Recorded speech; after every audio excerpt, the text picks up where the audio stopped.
राज्याचे उपमुख्यमंत्री व पुण्याचे पालकमंत्री अजित पवार यांनी राजीनामा दिल्यानंतर आता जिल्हा बँकेची निवडणूक पुन्हा पार पडणार आहे। या निवडणुकीत पार्थ पवार यांचे नाव चर्चेत असून याच निवडणुकीबद्दलची माहिती सुनील चांदेरे यांनी दिली आहे। पाहुयात।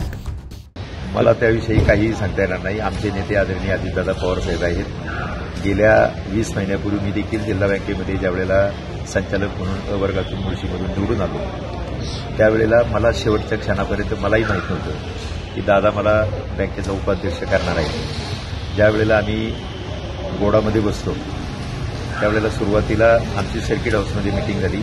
दादांनी सगळ्यांची मतं जाणून घेतली। ज्यावेळेला आम्ही बोर्डामध्ये आलो त्यावेळेला देखील मला पुसटची कल्पना नव्हती, कारण दादांजवळ मी काही इच्छा व्यक्त केली नव्हती।